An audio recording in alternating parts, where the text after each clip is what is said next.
Hello friends, नमस्कार। आप सभी का स्वागत है फिर एक नई वीडियो के साथ। जिसे हम लोग संज्ञा पढ़े थे और आज हम लोग का सर्वनाम है। और जिस तरह से हम लोग संज्ञा कंप्लीट किए थे उसी अलग अंदाज में सर्वनाम का आज हम लोग अच्छा तरह से पढ़ेंगे। सर्वनाम से क्वेश्चन पूछा जाता है 12th में और 10th दोनों में, आने की जो ग्रामर का जो टॉपिक होता है इस सभी के लिए इक्वल होता है। ठीक है, तो हम लोग देर ना करते हुए डायरेक्ट हम लोग अपने टॉपिक पर चलते हैं। आज का जो चैप्टर है वो सर्वनाम है। सर्वनाम से इतना अच्छा से क्वेश्चन बना देंगे, ये भी क्वेश्चन छूट भी नहीं सकता है। और सर्वनाम इतना अच्छे ढंग से अपने ही अंदाज में, अपने ही एकदम सरल भाषा में सीखेंगे। तो चलिए, आज का जो हम लोग को टॉपिक है वो सर्वनाम है। सबसे पहले हम लोग क्या जानेंगे? हम लोग सर्वनाम में क्या जानेंगे कि सर्वनाम को अच्छे तरह से इसको डिफिनेशन जानेंगे। उसके बाद इसके भेदों को हम लोग अच्छे तरह से एक्सप्लेन करेंगे और वो भी एकदम प्योर आसान भाषा में करेंगे, एकदम बिल्कुल आसान भाषा में। ठीक है, तो चलिए, आने की हिंदी व्याकरण का जो है हम लोग को संज्ञा हम लोग कंप्लीट किए थे और बेसिक और भी कंप्लीट था, है ना। उसके बाद हम लोग आज सर्वनाम कंप्लीट कर रहे हैं। आने की एग्ज़ाम से बहुत पहले ही हम लोग सर्वनाम के बाद फिर हम लोग विशेषण, है ना, विशेषण, फिर उसके बाद क्रिया, आने की ये जो टॉपिक है इसके बाद जो भी आ जाएगा उपसर्ग, प्रत्यय, कारक, संधि, समास, जो भी टॉपिक आएगा हम लोग पार्ट बाय पार्ट करके कंप्लीट कर लेंगे। तो आज हम लोग का जो टॉपिक वो है सर्वनाम। क्या है? सर्वनाम है। तो चलिए हम लोग देखते हैं सर्वनाम का टॉपिक को। चलिए, सबसे पहले हम लोग क्या जानेंगे? सर्वनाम, है ना। चलिए,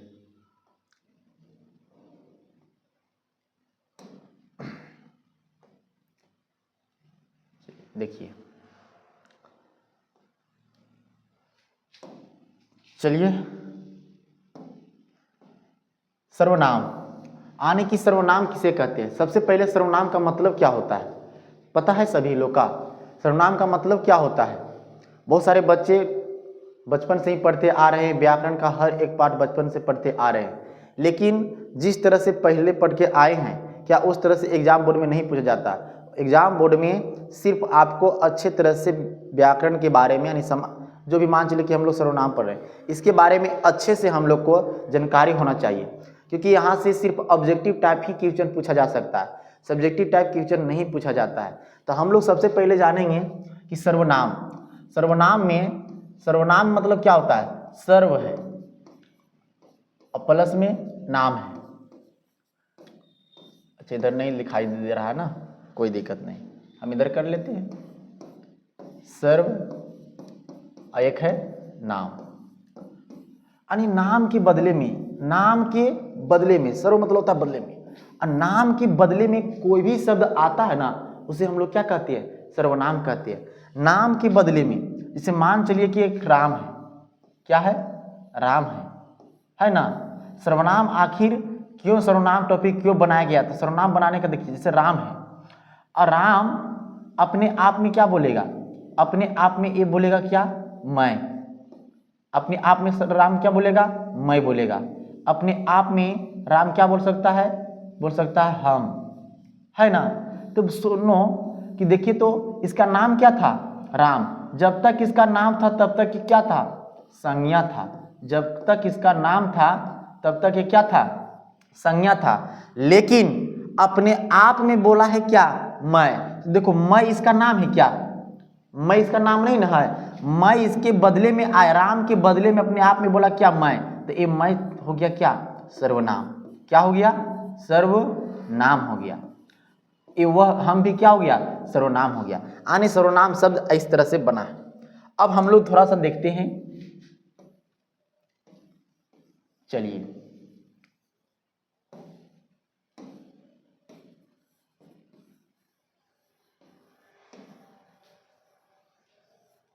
देखते हैं क्या कर रहा है कि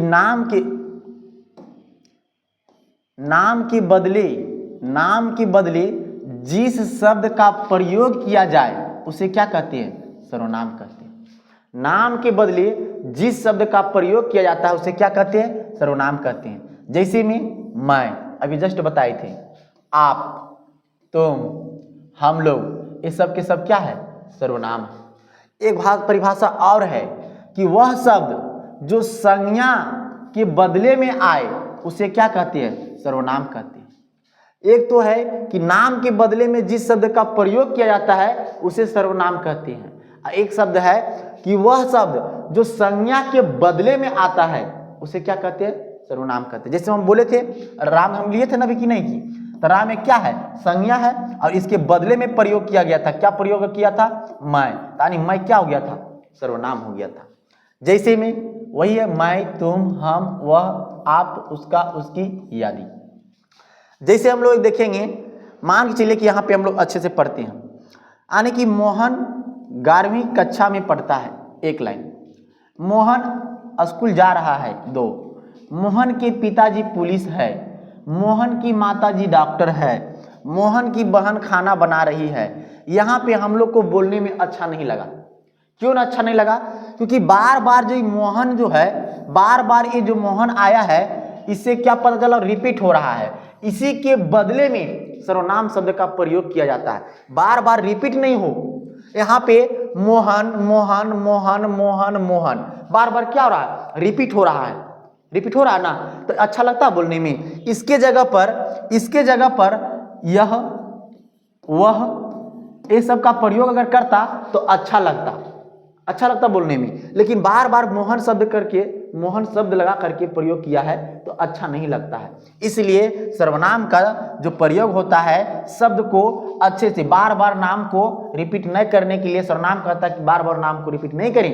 क्योंकि मैं हूं ना, तो मैं क्या? सर्वनाम कहता मैं हूं ना, मैं उसे समझ लूंगा, उसको किस तरह से हम लोग को देखना है। ये सारे चीजों हम लोग अच्छे से कर लेंगे, है ना। अब हम लोग देखेंगे, क्या देखेंगे? चलिए,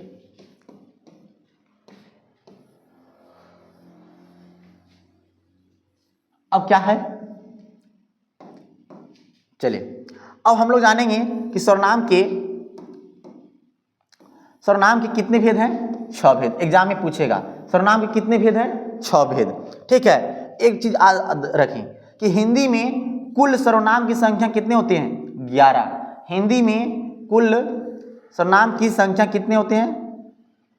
हिंदी में कुल सर्वनाम की संख्या कितने होते हैं? 11। अगर भेद पूछे तो कितने होते हैं भेद? 6। आने की संख्या पूछे 11, भेद पूछे तो 6। कौन कौन से 11? पहले कौन कौन से कुल जो सर्वनाम की संख्या को कौन कौन है? मैं, तू, आप, यह, वह, जो, सो, कौन, क्या, कोई, कुछ। ये सब के सब क्या है? कुल सर्वनाम की संख्या। कुल सर्वनाम की संख्या है। यानी कि हम लोग को पता चल गया कि सर्वनाम की संख्या कितना है? 11 है। कितना है? 11 है। अब हम लोग देखेंगे सर्वनाम के भेद। सर्वनाम को भेद हम लोग देखेंगे। सबसे पहले हम लोग देखेंगे, अब एक एक करके। अब देखिए, अब क्या है? सर्वनाम के कितने भेद हम बताएं? 6 भेद बताएं। कितने भेद बताएं? 6 भेद बताएं। लेकिन देखिए यहाँ पे हम लोग को लिखा है कि पुरुषवाचक सर्वनाम, इसके अंतर्गत क्या क्या आएगा? मैं, आप, वह, वे लोग, है ना। निश्चयवाचक सर्वनाम में यह, वह, ए, वे, है ना। अनिश्चयवाचक सर्वनाम में कोई, कुछ। संबंधवाचक सर्वनाम में जो, सो। निजवाचक सर्वनाम में स्वयं, खुद, अपने आप, इस तरह से भी होता है। प्रश्नवाचक सर्वनाम में कौन, क्या। ये थोड़ा सा याद करने के लिए था, लेकिन हम लोग को सर्वनाम को भेद के बारे में जानना था। सर्वनाम का कितने भेद? 6 भेद। पुरुषवाचक सर्वनाम, निश्चयवाचक सर्वनाम, अनिश्चयवाचक सर्वनाम, संबंधवाचक सर्वनाम, निजवाचक सर्वनाम, प्रश्नवाचक सर्वनाम। सर्वनाम के पूछा जाएगा भेद तो आराम से बता सकते हैं कितना? 6। लेकिन 6 को हम लोग को अच्छा से एक एक करके परिभाषित करेंगे। तब क्योंकि भेद आदि करने से नहीं, भेद से वहां से ऑब्जेक्टिव बनेगा कि आखिर पुरुषवाचक सर्वनाम क्या होता है, निश्चयवाचक सर्वनाम आखिर क्या होता है, अनिश्चयवाचक क्या होता है, निजवाचक क्या होता है, संबंधवाचक क्या होता है, प्रश्नवाचक क्या होता है। इसके बारे में अच्छे से हम लोग क्या करेंगे, जानकारी करेंगे। ठीक है, तो एक अच्छे से कॉपी निकाल करके बैठ जाए और उतारिए। अब हम लोग देखते हैं आगे। अब हम लोग सर्वनाम के कुल कितने भेद थे, 6 भेद, जो कि 6 हम लोग देख लिए हैं। पुरुषवाचक सर्वनाम, निश्चय, अनिश्चय, और एक यहाँ पे है संबंध, प्रश्न और निज। लेकिन सबको हम एक एक करके परिभाषित करेंगे, एक एक करके हम लोग को सब परिभाषित करेंगे। सबसे पहले हम लोग देखेंगे, सबसे पहले हम लोग क्या जानेंगे, सबसे पहले हम लोग जानेंगे पुरुषवाचक सर्वनाम के बारे में। बहुत सारे बच्चे पुरुषवाचक सर्वनाम पढ़ते हैं, लेकिन बहुत सारे बच्चे किताबी लैंग्वेज से पढ़े हैं तो वो भी कोई दिक्कत नहीं है, जहाँ भी पढ़े हैं बहुत अच्छे से पढ़े होंगे। लेकिन आज हम लोग ये सर्वनाम देखेंगे कुछ अलग तरह से। सबसे पहले क्या कहता है कि जो सर्वनाम वक्ता, वक्ता मतलब क्या होता है, बोलने वाला, श्रोता, श्रोता मतलब क्या होता है, सुनने वाले, तथा किसी अन्य के लिए प्रयुक्त होता है, उसे पुरुषवाचक सर्वनाम कहते हैं। देखिए, बोलने वाले और सुनने वाले तथा किसी अन्य के बारे में प्रयोग किया जाता है ना, उसे ही कहते हैं पुरुषवाचक सर्वनाम। जैसे मैं हो गया बोलने वाले, तू हो गया सुनने वाले, वह कोई अन्य हो गया, किसी अन्य के लिए प्रयुक्त किया गया है ना। अब देखिए इस वाक्य को देखिए, आराम से लिख दिया कि इस वाक्यों को देखिए, उसने मुझे बोला था कि तुम पढ़ रही हो। जब इसको हम लोग देखें तो यहां से पता चला उसने, मुझे और तुम, ये 3 चीज पता चला। इसका मतलब कि पुरुषवाचक जो सर्वनाम है वो कितने प्रकार की है, 3 प्रकार की है। कितने प्रकार की है, 3 प्रकार की। कितने प्रकार की है, 3 प्रकार की। लिखा हुआ है कि पुरुषवाचक सर्वनाम 3 प्रकार यानी 3 भेद होते हैं। पुरुषवाचक सर्वनाम के 3 भेद होते हैं, पुरुषवाचक सर्वनाम 3 प्रकार के होते हैं। उत्तम पुरुष, मध्यम पुरुष और अन्य पुरुष। ठीक है, आने की उत्तम पुरुष, मध्यम पुरुष और अन्य पुरुष, ये चीज होते हैं। लेकिन हम लोग थोड़ा सा कट कीजिएगा,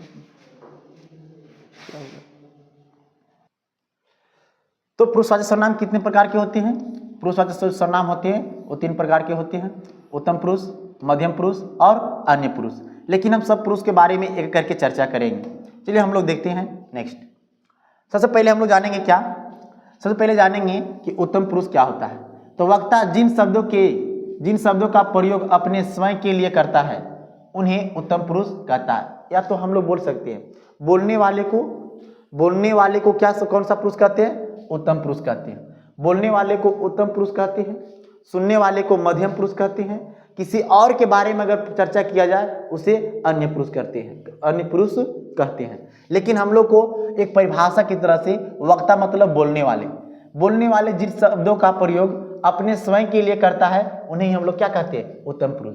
जैसे में मैं, हम, मुझे, मैंने, हमें, मेरा, मुझे, आदि। अब आता है मध्यम पुरुष। श्रोता मतलब सुनने वाले यानी संवाद करते समय जिन सर्वनाम शब्दों का प्रयोग करता है उन्हें मध्यम पुरुष कहते हैं। अब कोई आसान भाषा में लिख सकता है कि सुनने वाले को हम लोग मध्यम पुरुष कहते हैं। इस भी तरह से बोलेगा तो कोई दिक्कत नहीं है, सुनने वाले को मध्यम पुरुष कहते हैं। जैसे में सुनेगा कौन, बोलेगा मैं, सुनेगा यू, बोलेगा आई, सुनेगा कौन, यू। और जब तो कोई सुनवे नहीं करेगा रे भाई तो बोलने से फायदा कुछ है, जब कोई तो सुनेगा ही नहीं तो बोलने से कोई फायदा है नहीं ना। जैसे तू, तुम, तुमको, तुझे, आप, आपको, आपके, ये सारे क्या होंगे, सुनने वाले। और ये वाला जो होगा बोलने वाले, जैसे मैं, हम, मुझे, ये बोलने वाले हों। लेकिन एक होता अन्य पुरुष, किसी और के बारे में, है ना, जिस सर्वनाम शब्दों का प्रयोग से वक्ता और श्रोता का संबंध ना होकर किसी अन्य का संबोधन प्रतीत हो, वह शब्द अन्य पुरुष कहलाता है। अब देखिए किसी और के बारे में, न तो बोलने वाला रहेगा न सुनने वाला, इस सारे के हट जाए किसी और के बारे में चर्चा किया जाए, रहेगा दोनों बोलने वाले सुनने वाले, तो चर्चा किसी और का किया जाए। जैसे में वह, यह, उन, उनको, उनसे, इन्हें, उन्हें, उसके, उसके, इसने, ये सारे शब्द से यह बोलेंगे वह में मतलब पता चला बोलने वाले या सुनने वाले, वह से यह पता चला किसी और, कोई और, है ना। तो ये था पुरुषवाचक के 3 भेद, इसके बारे में हम लोग देख लिए। अब हम लोग देखेंगे क्या, निश्चय। क्या देखेंगे, निश्चय। निश्चयवाचक आने की संकेतावाचक सर्वनाम, निश्चयवाचक को संकेतावाचक यानी किसी और की ओर संकेत करता है, उसे हम लोग इस तरह से बोलते हैं कि जिससे निश्चित का बोध होता है उसे निश्चयवाचक सर्वनाम कहते हैं। बहुत अच्छा, कोई दिक्कत नहीं है। चलिए हम लोग देखते हैं कि जो सर्वनाम निकट या दूर की किसी वस्तु की ओर संकेत करे उसे निश्चयवाचक सर्वनाम कहते हैं। बहुत सारे बच्चे ऐसे भी याद किए होंगे कि जिससे निश्चित का बोध होता है ना सर, वो भी तो निश्चयवाचक सर्वनाम हो सकता है। हाँ बिल्कुल हो सकता है, लेकिन हम लोग अब बोलेंगे कि जो सर्वनाम निकट मतलब नजदीक, दूर किसी वस्तु की ओर संकेत करे उसे हम लोग क्या कहेंगे, निश्चयवाचक सर्वनाम कहेंगे। जैसे में यह, वह, ए, वे। सबसे पहले कि पूछे ये सारे में, बोलेगा यह कौन, पहले बोले यह क्या है, तो हम लोग बोलेंगे सर्वनाम है। लेकिन पूछे यह कौन सा सर्वनाम है, तो निश्चयवाचक सर्वनाम है। ये सारे चारों का चारों अगर पूछे यह, वह, ए, वे कौन सा सर्वनाम है, तो बोलेंगे क्या, निश्चयवाचक सर्वनाम है। क्या कौन सा सर्वनाम है, निश्चयवाचक सर्वनाम। अब देखिए, जैसे हम बोले यह लड़की है, तो यह लड़की है तो कोई नजदीक में होगा तो इसके लिए हम लोग यह कहते हैं, और वह का प्रयोग जब कोई दूर में होता तो वह कहते हैं।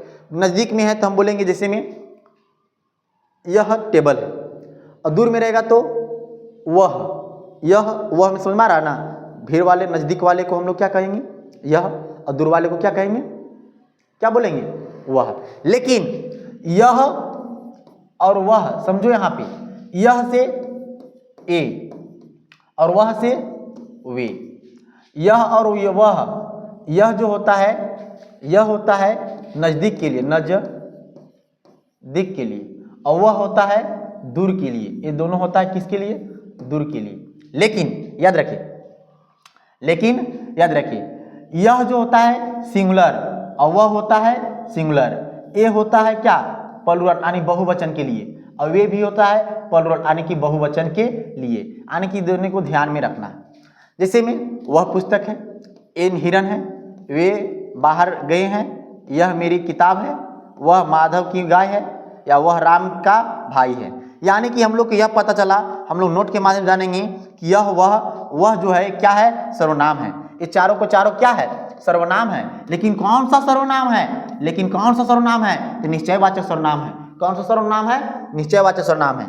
सर्वनाम शब्द किसी विशेष व्यक्ति यादि को निश्चित संकेत करते हैं, अतः यह संकेतावाचक भी कहलाते हैं। जैसे देखो ना, यह मेरी पुस्तक है, तो किसी को संकेत करके बता रहा, देखिए भाई कि यह जो है ना मेरी पुस्तक है, इस तरह से बता रहा, नहीं संकेत करके दिखा दे रहा है ना। ये सारे शब्द क्या होते हैं, यानी पूछेगा कोई कि निश्चयवाचक सर्वनाम क्या होता है, और कोई पूछ दे कि संकेतवाचक सर्वनाम क्या होता है, तो दोनों एक ही है, निश्चयवाचक सर्वनाम और संकेतवाचक सर्वनाम, है ना। चलिए नेक्स्ट हम लोग देखते हैं। हम लोग देखेंगे क्या,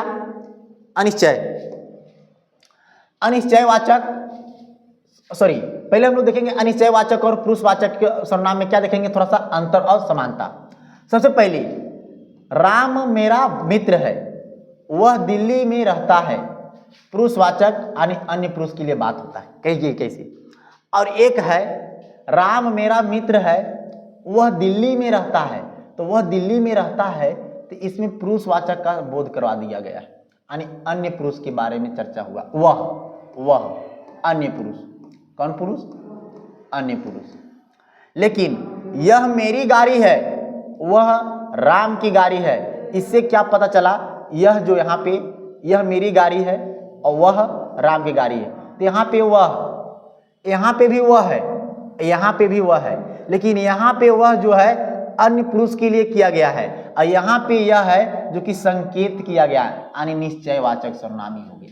दोनों में वह था, पर एक था किसी और अन्य के बारे में बता रहा था, और एक जो है एक जो है निश्चित का बात करा रहा है। समझ में आया ना। अब हम लोग देखेंगे अनिश्चयवाचक सर्वनाम। अनिश्चयवाचक, सर जिससे किसी अनिश्चित का बोध हो उसे अनिश्चयवाचक सर्वनाम कहते हैं। जिससे किसी अनिश्चित का बोध हो उसे अनिश्चयवाचक सर्वनाम कहते हैं। चलिए देखते हैं। सबसे पहले, जिस सर्वनाम से किसी निश्चित व्यक्ति या पदार्थ का बोध नहीं होता है उसे अनिश्चयवाचक सर्वनाम कहते हैं। निश्चित का बोध नहीं होता है मतलब अनिश्चित, निश्चित का बोध नहीं होता इसका मतलब अनिश्चित, है ना। जैसे में कोई, कुछ, इससे पता चलता है, इससे पता चलता है कि निश्चित है कि अनिश्चित। कोई मतलब कुछ, पता चला? नहीं पता चला।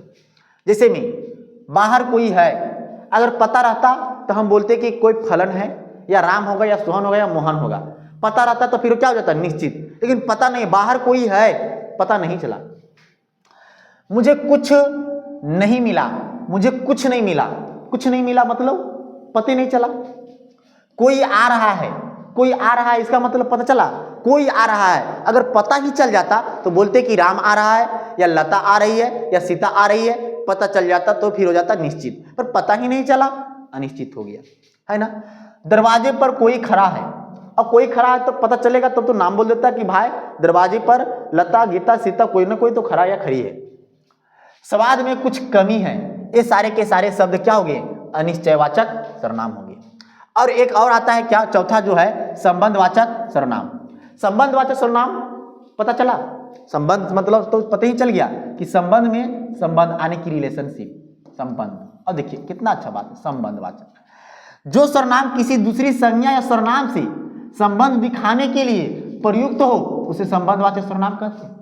जो किसी भी संज्ञा सर्वनाम से संबंध दिखाना चाहता है उसे क्या कहते हैं? जैसे जोड़ेगा, इसमें संबंध में क्या होगा कि जोड़े जाएगा, जोड़ेगा लोग, है ना। जैसे हम बोले इसमें क्या पता चलेगा? जो, सो, जिसकी, उसकी, जैसा, वैसा, इसके साथ क्या करेगा? संबंध जोड़ा जाएगा। दो या तो संज्ञा होगा या तो सर्वनाम होगा। जिसे में जो करेगा सो भरेगा, एग्जाम में पूछा है कि जो करेगा सो भरेगा कौन सा सर्वनाम है ना। तो जो करेगा सो भरेगा, संबंध जो और सो से हो गया। जिसकी लाठी उसकी भैंस, बचपन से पढ़ते आ रहे हैं, बचपन से सुनते भी आ रहे हैं कि जिसकी लाठी उसकी भैंस। जो कर्म करेगा फल उसको मिलेगा। अब भाई जो कर्म ही नहीं करेगा तो कहेगा फल मिले, और नहीं, वो गाँव देहात की भाषा है, गोर ना लटाए गए हमरे, ऐसा हो सकता भाई? नहीं ना। जैसा कर्म वैसा फल, जैसे करोगे तुम, जिस तरह से भी मेहनत करोगे वैसा तुम्हारा परिणाम मिल सकता है। अब मेहनत ही नहीं करोगे तो किस तरह से मिल सकता है? मिल सकता है? नहीं मिल सकता। चलिए हम लोग अब पंचमा देखते हैं। चलिए पंचमा क्या है? प्रश्नवाचक सर्वनाम। प्रश्नवाचक सर्वनाम पता चल गया, जिससे किसी का प्रश्न पूछने का बोध हो, है ना। जिस सर्वनाम से किसी प्रश्न का बोध होता है, यानी पूछना पड़ता है, प्रश्न पूछने से बोध होता है, उसे प्रश्नवाचक सर्वनाम कहते हैं। इसमें क्या आएगा? क्या आएगा, कौन आएगा और कैसे। जैसे मैं तुम कौन हो, तो मैंने पूछा तुम कौन हो, है ना। तुम्हारा नाम क्या है, प्रश्न किया। तुम कहाँ रहते हो, प्रश्न किया। आने की तुम्हें क्या चाहिए, मैंने पूछा, प्रश्न किया। तुम क्या कर रहे हो, क्या राम पास हो गया, मास्टर जी का क्या नाम है, वहां कौन खड़ा है, यह काम कैसा हुआ। ये सारे के सारे पूछ रहा है। अब पूछने वाला ही तो क्या होता है? प्रश्न में बनता है। हम अभी पूछे तुम्हारा नाम क्या है, पूछे ना, प्रश्न बना ना। हाँ, नाम अपना अपना सब बता देगा। और एक लास्ट रहा है क्या? लास्ट रह गया है निजवाचक सर्वनाम। निजवाचक सर्वनाम, निज मतलब होता है स्वयं। क्या होता है? स्वयं या खुद होता है। कहता है जो सर्वनाम तीनों पुरुष, उत्तम पुरुष, मध्यम पुरुष और अन्य पुरुष में निजित्व का बोध कराता है उसे निजवाचक सर्वनाम कहते हैं। इसमें क्या आएगा? तो खुद होगा, अपने आप होगा, स्वयं होगा या खुद शब्द होगा, ये सारे शब्द होंगे। जैसे मैं खुद लिखूंगा, मैं खुद लिखूंगा यानी स्वयं लिखूंगा, इसका मतलब निजवाचक सर्वनाम, है ना। तुम अपने आप चले जाना, तुम अपने आप चले जाना, स्वयं चले जाना, खुद चले जाना, ये सब के सब क्या हो गया? निजवाचक सर्वनाम। वह स्वयं गाड़ी चला सकती है, कौन सा सर्वनाम? निजवाचक सर्वनाम। मैं अपना कार्य स्वयं करता हूं, निजवाचक सर्वनाम। मेरी माता भोजन अपने आप बनाती है, निजवाचक सर्वनाम। मैं अपनी गाड़ी से जाऊंगा, निजवाचक सर्वनाम। मैं अपने पिताजी के साथ जाऊंगा, निजवाचक सर्वनाम। यानी कि सर्वनाम हम लोग अच्छे से कंप्लीट कर लिए हैं। और यहां से जो भी सवाल बनेगा उस सारे सवाल का जवाब, सबसे पहले हम लोग थोड़ा सा एक टेस्ट, बताओ सर्वनाम की किसे कहते हैं?